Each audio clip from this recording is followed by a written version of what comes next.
किसानों के चक्का जाम के आह्वान के मद्देनजर राजधानी दिल्ली समेत देश भर में सुरक्षा के कड़े इंतजाम। किसान नेताओं ने कहा उत्तर प्रदेश और उत्तराखंड में नहीं होगा चक्का जाम। दिल्ली में कई मेट्रो स्टेशन के प्रवेश और निकासी द्वार एहतियाती तौर पर बंद।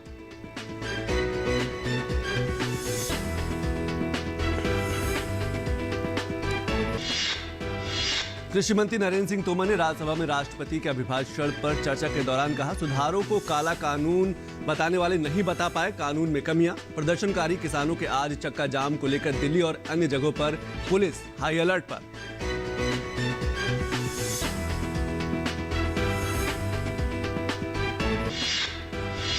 सरकार पशुपालकों और डेयरी किसानों को किसान क्रेडिट कार्ड उपलब्ध कराने के लिए उठा रही है कदम। पशुपालन सचिव ने कहा बैंक पशुपालकों और डेयरी किसानों को केसीसी जारी करने में दिखा रहे हैं हिचकिचाहट। कहा इस मुद्दे पर वित्त मंत्रालय से की है बात।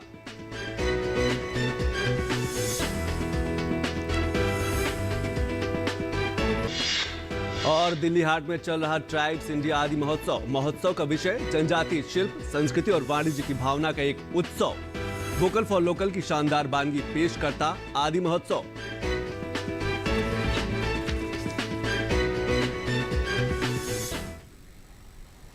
नमस्कार, मैं हूं संतोष चौधरी। खबरें विस्तार से। 26 जनवरी को दिल्ली में पैदा हुई अराजक परिस्थितियों के बाद दिल्ली पुलिस अब किसी तरह की गुंजाइश बाकी नहीं रखना चाहती है। दिल्ली की सीमाओं पर पुख्ता तैयारियों के बाद अब सोशल मीडिया पर भी कड़ी नजर रखी जा रही है ताकि कोई अफवाह न फैले। वहीं आज कुछ किसान संगठनों की ओर से प्रस्तावित चक्का जाम को लेकर भी सुरक्षा के पूरे इंतजाम कर लिए गए हैं। किसान आंदोलन को लेकर सोशल मीडिया पर भड़काऊ ट्वीट के मामले में दिल्ली पुलिस बेहद सतर्कता बरत रही है। टूल किट डॉक्यूमेंट्स के विदेशी लिंक सामने आने के बाद पुलिस सोशल मीडिया की विशेष निगरानी बरत रही है। दिल्ली पुलिस के अनुसार सोशल मीडिया पर अफवाह ना फैलाई जाए, इसे लेकर भी प्रशासन अतिरिक्त सतर्कता बरत रहा है। षड्यंत्र के तहत एक टूल बना करके एक योजना को उसको रूपरेखा उसका तैयार किया गया था।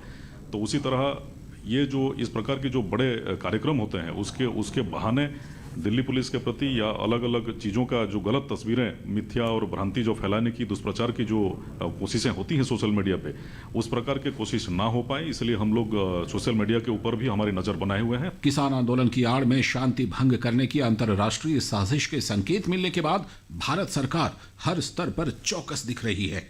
केंद्रीय मंत्री मुख्तार अब्बास नकवी ने साफ कहा कि हम मिलकर देश के खिलाफ हर साजिश को मात देंगे।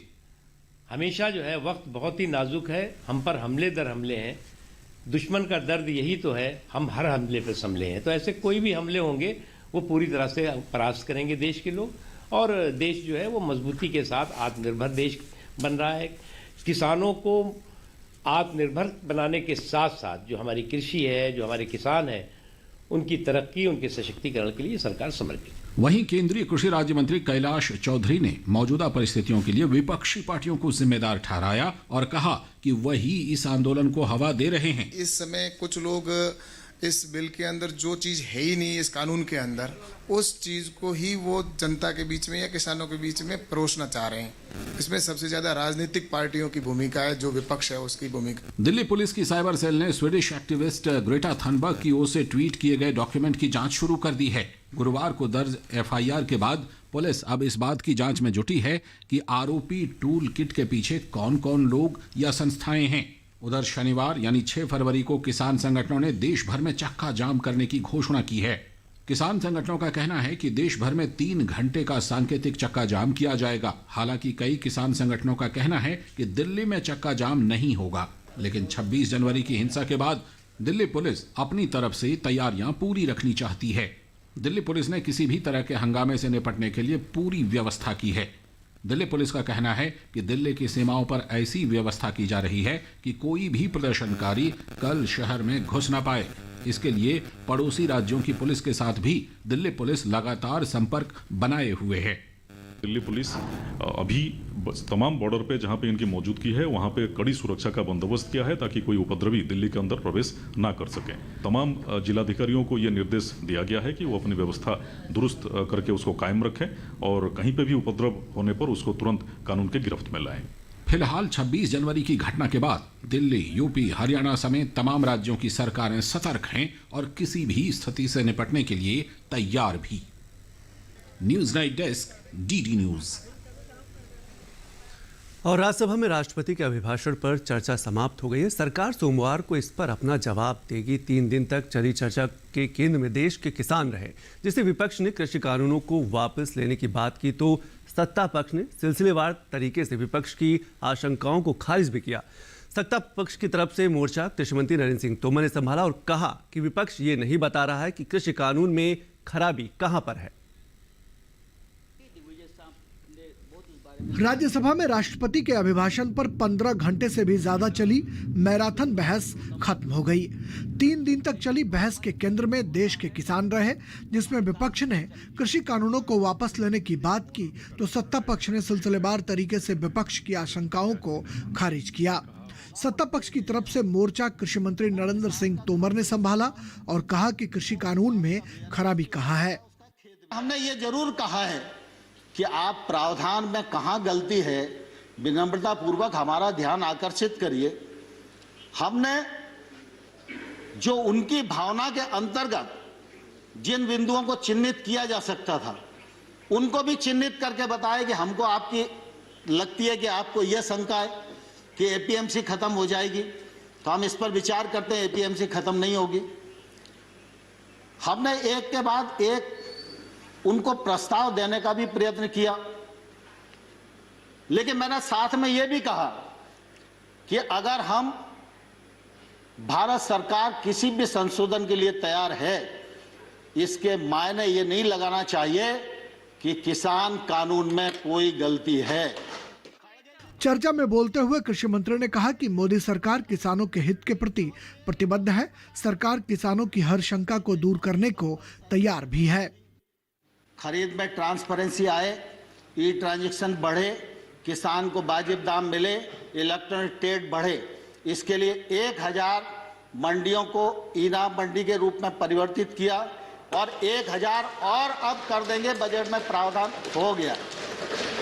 इसी प्रकार से लगातार हमने कोशिश की है कि कृषक की आमदनी दोगुनी हो और किसानी का योगदान देश के जीडीपी में तीव्र गति से बढ़े। कृषि मंत्री ने सदन में विपक्ष पर चुटकी ली और कहा कि विरोध सब कर रहे हैं, लेकिन कोई नहीं बता पा रहा कि आखिर खामी कहाँ है। कानूनों को काले कानून भी जोर देकर कहा,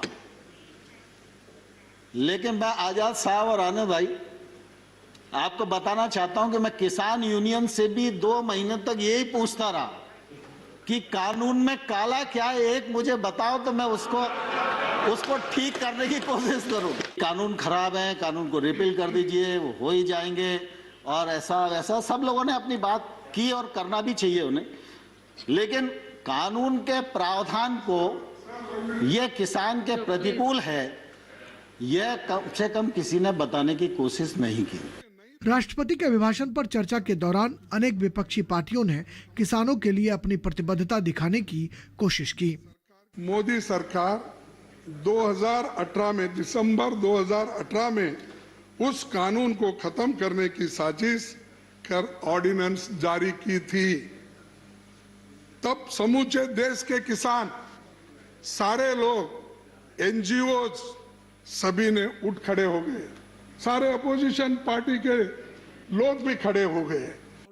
चर्चा में सभी दलों का प्रतिनिधित्व हो सके, इसके लिए आसन ने पूरा ख्याल रखा। इसलिए सदन की कार्यवाही को आधे घंटे के लिए बढ़ाया गया। जिस तरह से राष्ट्रपति के अभिभाषण पर राज्यसभा में चर्चा हुई है, उम्मीद है आगे भी विपक्ष का रचनात्मक सहयोग सत्ता पक्ष को मिलता रहेगा और सदन की कार्यवाही यूं ही चलती रहेगी। राज्यसभा में बोलते हुए कृषि मंत्री नरेंद्र सिंह तोमर ने कहा कि मोदी सरकार किसानों की भलाई के लिए, किसानों की आमदनी दोगुना करने के लिए और किसानों के बेहतर भविष्य के लिए प्रतिबद्ध है। कृषि कानूनों पर जो शंकाएं हैं उन्होंने सिलसिलेवार तरीके से उनको दूर किया और उन्होंने कहा कि पंजाब में जो कृषि कानून है उसके उल्लंघन पर किसान जेल जा सकता है, लेकिन भारत सरकार ने ऐसा कानून बनाया है जिसमें किसान जेल कभी भी नहीं जाएगा। इसके साथ ही कॉन्ट्रैक्ट फार्मिंग को लेकर उन्होंने कहा कि इस करार से किसान कभी भी अलग हो सकता है और उसकी जमीन को कोई भी व्यापारी नहीं ले सकता। कैमरामैन जया और राजेश राज के साथ नीरज सिंह, डीडी न्यूज, दिल्ली। और अब बात उत्तर प्रदेश की। लखनऊ में पुष्प प्रदर्शनी के उद्घाटन कार्यक्रम में उत्तर प्रदेश के मुख्यमंत्री योगी आदित्यनाथ ने कहा कि किसानों की आमदनी को दोगुना करने और लागत का 1.5 गुना दाम देने के लिए लागत को कम करके उत्पादन को बढ़ाना और कृषि के विविधीकरण की ओर ध्यान देना बेहद जरूरी है। आदरणीय प्रधानमंत्री जी जिस बात को लेकर के कहते हैं कि किसानों की आमदनी को 2022 तक दोगुना करना है, 2014 में इस संकल्प प्रधानमंत्री जी ने लिया। आज देश के किसानों को लागत का 1.5 गुना एमएसपी देने का कार्य प्रधानमंत्री मोदी जी ने किया, लेकिन साथ ही साथ लागत का 1.5 गुना दाम देने और किसानों की आमदनी को दोगुना करने के लिए 2 चीजें बहुत आवश्यक है। एक, लागत को कम करना, उत्पादन को बढ़ाना और कृषि के विविधीकरण की ओर ध्यान देना। कृषि के विविधीकरण का मतलब हम परंपरागत धान गेहूं की खेती तक ही अपने आप को सीमित न रखें, बल्कि इससे कई गुना दाम हमें साग भाजी और पुष्प की खेती में प्राप्त हो सकता है। योगी आदित्यनाथ ने उत्तर प्रदेश के झांसी की लौ की छात्रा गुरलीन चावला का जिक्र किया और कहा कि लॉकडाउन के दौरान गुरलीन ने अपने घर की छत पर स्ट्रॉबेरी उगाई। प्रधानमंत्री जी ने झांसी के एक बालिका की चर्चा की जिसने अपने घर की छत पे स्ट्रॉबेरी को उगाने का कार्य किया। उसके अगले दिन मैंने उस परिवार को यहां बुलवाया था मुख्यमंत्री आवास पे, क्योंकि स्ट्रॉबेरी की पहली जो फेस्टिवल हुआ था उसका उद्घाटन मैंने वर्चुअली झांसी में किया था। आप आश्चर्य करेंगे, एक किसान 1 एकड़ खेती में 1 वर्ष में धान और गेहूं की फसल कितनी भी अच्छी पैदा करे तो 25,000 रुपए से अधिक साल का नहीं कमा सकता। लेकिन स्ट्रॉबेरी में 1.5 एकड़ क्षेत्र में उस किसान ने 40 लाख का उत्पादन स्ट्रॉबेरी का किया। और 40 लाख का उत्पादन करने के बाद जब मैंने पूछा लागत कितनी, उन्होंने कहा 6 लाख रुपए लागत लगी, यानी नेट प्रॉफिट 34 लाख का। आप अनुमान कर सकते हैं कि 1.5 एकड़ खेती में 34 लाख का स्ट्रॉबेरी का नेट प्रॉफिट कमाने वाला वो किसान परिवार आखिर समृद्ध क्यों नहीं होगा। और मुख्यमंत्री ने प्रदेश में उगाए जा रहे कमलम फल यानी कि ड्रैगन फ्रूट का भी जिक्र किया। कानपुर के हमारे एक किसान ने ड्रैगन फ्रूट की खेती करनी प्रारंभ की। ड्रैगन फ्रूट के लेकर के जो मेरे पास आया था, तो ड्रैगन फ्रूट को लेकर के आने के बाद उसने मुझसे चर्चा की कि मैं चाहता हूं कि इसका नाम, अब चूंकि इसका उत्पादन उत्तर प्रदेश में भी हो रहा है, तो मैं इसका नाम भी बदलना चाहता हूं फल का। लेकिन मुझे प्रसन्नता है कि यहां हम लोग इससे पहले निर्णय ले पाते। हमारे गुजरात प्रांत के कच्छ के किसान ने इसका नाम बदल करके अपना अलग नाम रख दिया है। तो कमलम नाम का एक नया जो फ्रूट है, जो ड्रैगन फ्रूट है, यह अब हमारे सामने है। यहाँ के किसानों ने, बाराबंकी के किसानों ने, और अगर मैं बताऊं तो चंदौली के अंदर वहां के हमारे किसानों ने एक ब्लैक राइस के नाम पर एक नया राइस पैदा किया। 700 रुपए किलो मार्केट में उसका दाम मिल रहा है। और अब बात करेंगे किसान क्रेडिट कार्ड की। सरकार पशुपालकों और डेयरी किसानों को किसान क्रेडिट कार्ड उपलब्ध कराने के लिए बेहद कई कदम उठा रही है। पशुपालन सचिव ने कहा है कि बैंक पशुपालकों और डेयरी किसानों को केसीसी जारी करने में कुछ हिचकिचाहट दिखा रहे हैं, लेकिन इस मुद्दे पर वित्त मंत्रालय से उन्होंने बात की है तो अधिक संख्या में पशुपालकों और डेयरी किसानों को मिलेगा किसान क्रेडिट कार्ड। सरकार इस तरीके कई पहल कर रही है ताकि किसानों को अधिक से अधिक लाभ पहुंचाया जा सके। बैंक पशुपालकों और डेयरी किसानों को क्रेडिट कार्ड जारी करने में आनाकानी करता है बैंक। ये जो पशुपालक सचिव हैं उन्होंने कहा है कि वित्त वर्ष 2021-22 के लिए सरकार ने एग्री लोन लक्ष्य को बढ़ाकर 16.5 लाख करोड़ रुपए कर दिया है, जिसका सीधा फायदा किसानों को मिलेगा। 2020-21 के लिए यह 15 लाख करोड़ रुपए था, यानी कि इसकी जो राशि है उसमें बढ़ोतरी कर दी गई है।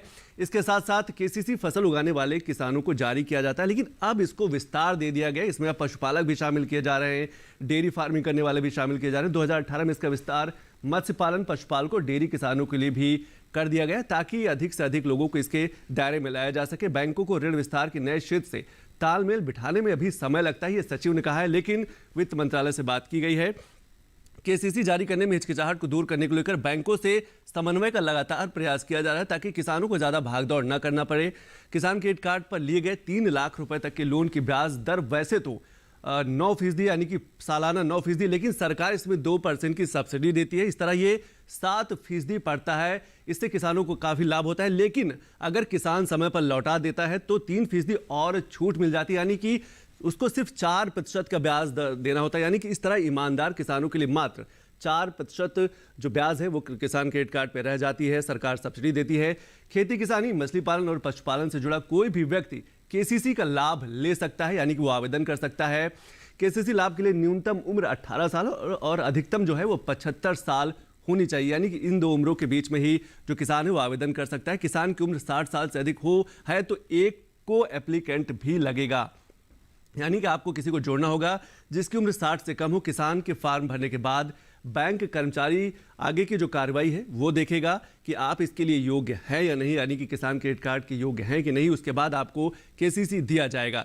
इसके साथ साथ सरकार ने किसान क्रेडिट कार्ड पर लोन लेना पहले से अब आसान कर दिया था। जो कार्रवाई होती थी, बैंकों की जो कार्रवाई होती थी, उसमें जो किसानों को बार बार जाना पड़ता था वो कम कर दिया है। बैंकों से केसीसी बनवाने के लिए लगने वाली हर तरह की फीस खत्म कर दी गई, यानी कि बिल्कुल निःशुल्क कर दिया गया है। कोई भी किसान आसानी से बैंक में जाकर आवेदन कर सकता है। और आइए देखते हैं कि किसान कैसे करे खीरे की खेती और क्या रखें सावधानियां।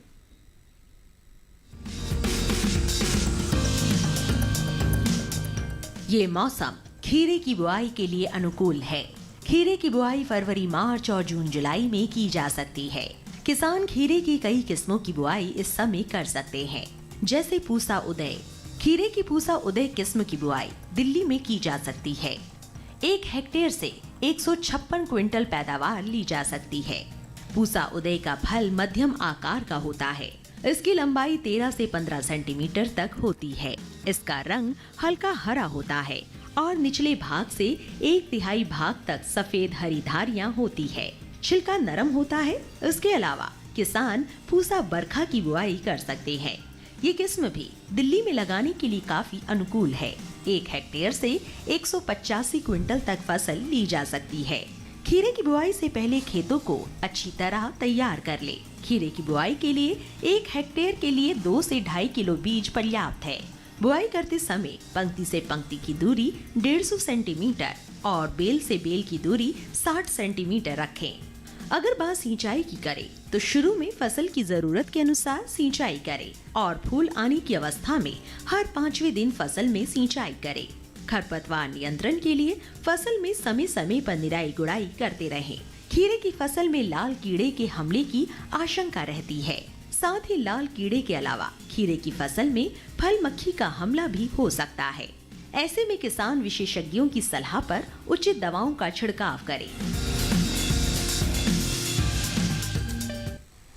और उत्तर प्रदेश की योगी सरकार ने हर जिले को आगे बढ़ाने के लिए ओडीओपी यानी कि एक जिला एक उत्पाद योजना शुरू की। इसी में जो सहारनपुर जिला है वो कैसे लकड़ी और फूल की खेती को आगे बढ़ा रहा है, क्योंकि सहारनपुर उत्तर प्रदेश का एक ऐसा जिला है कि जो 5 राज्यों से घिरा है, जहां पर लकड़ी की खेती की जाती है, फूल की खेती की जाती है और छोटे छोटे उद्योगों को बढ़ावा दिया जाता है।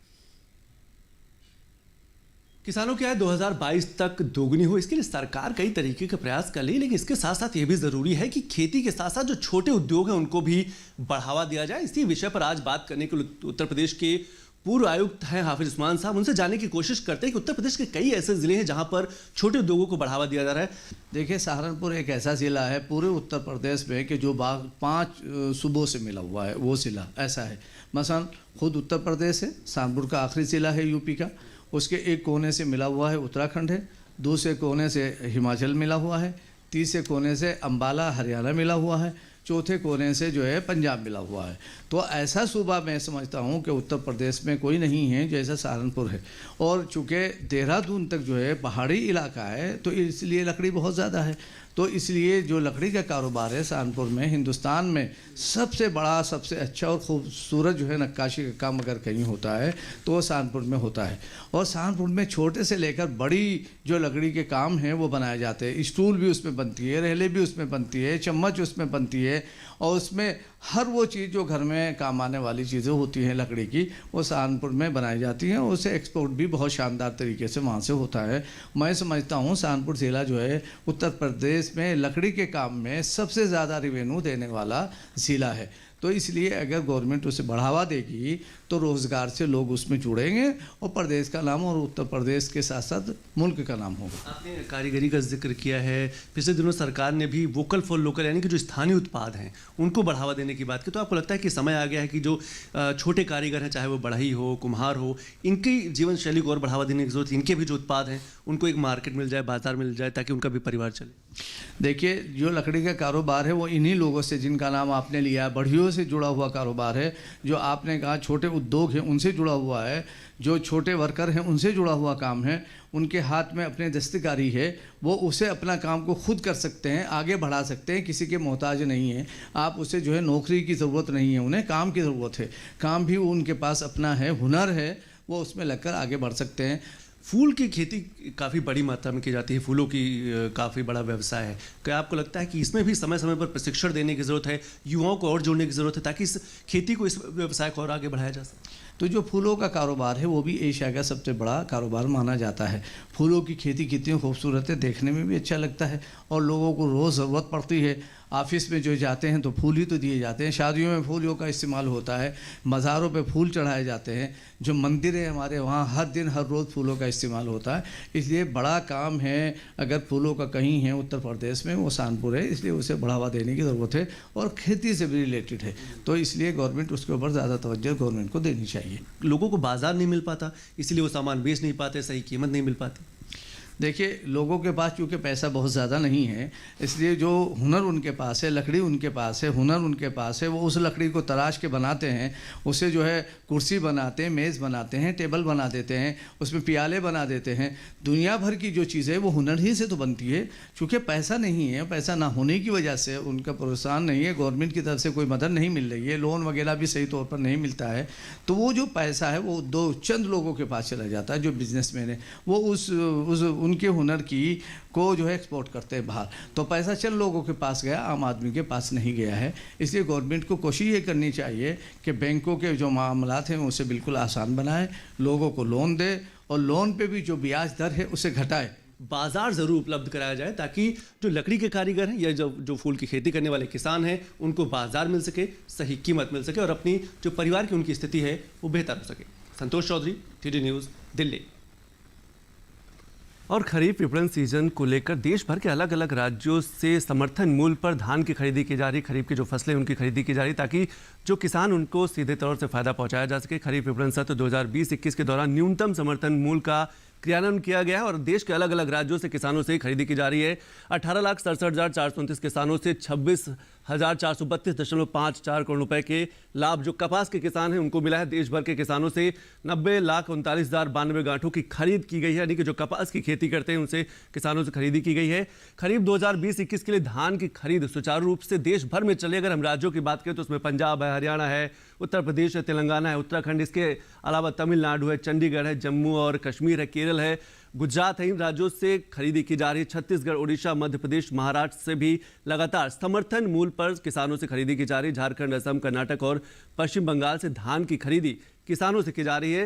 राज्यों तथा केंद्र शासित प्रदेशों के किसानों से 608.73 लाख मीट्रिक टन से अधिक धान की अब तक खरीदी की जा चुकी है। इसी समान अवधि में पिछले वर्ष केवल 516.94 लाख मीट्रिक टन धान की खरीदी हो पाई थी, यानी कि कहीं ना कहीं बढ़ोतरी हुई है। इस वर्ष में अब तक की गई धान की खरीद में पिछले वर्ष के मुकाबले 17.75% की बढ़ोतरी देखी गई है। लगभग 79 लाख किसानों को 1,14,928.64 करोड़ रुपए का भुगतान पहले ही एमएसपी के तहत किया जा चुका है। मूल समर्थन योजना के तहत 51.92 लाख मीट्रिक टन दलहन और तिलहन की खरीद को भी सरकार ने स्वीकृति प्रदान कर दी है। आंध्र प्रदेश, कर्नाटक, तमिलनाडु राज्यों से 1.23 लाख मीट्रिक टन खोपरा फसल को स्वीकृति दी गई, यानी कि जो 12 मासी फसलें होती हैं। 2020-21 के लिए 8.70 लाख मीट्रिक टन दलहन और तिलहन की खरीद को भी सरकार ने स्वीकृति प्रदान की है, ताकि आने वाले दिनों में किसानों को इसका सीधे तौर पर लाभ दिया जा सके।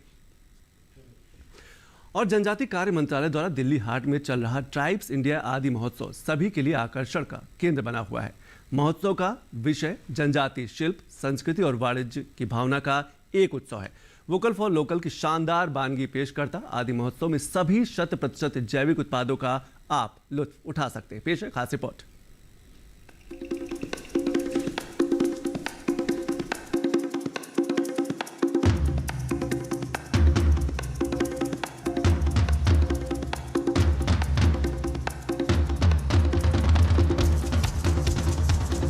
से अधिक स्टॉलों और देश भर के लगभग 1000 कारीगरों की अपने अपने अनूठे उत्पादों की भागीदारी के साथ ट्राइफेड द्वारा आयोजित ये वार्षिक जनजातीय उत्सव आदि महोत्सव जनजातीय समुदाय को मुख्यधारा से जोड़ने और उन्हें अपनी अद्वितीय कला का दुनिया के सामने प्रदर्शित करने का मौका देने का एक बेहतरीन तरीका है। ये जनजातीय कारीगरों और वन धन आपूर्तिकर्ताओं के लिए अन्य कारीगरों और बाजार संचालकों के साथ संबंध बनाने का भी एक बेहतरीन मंच है।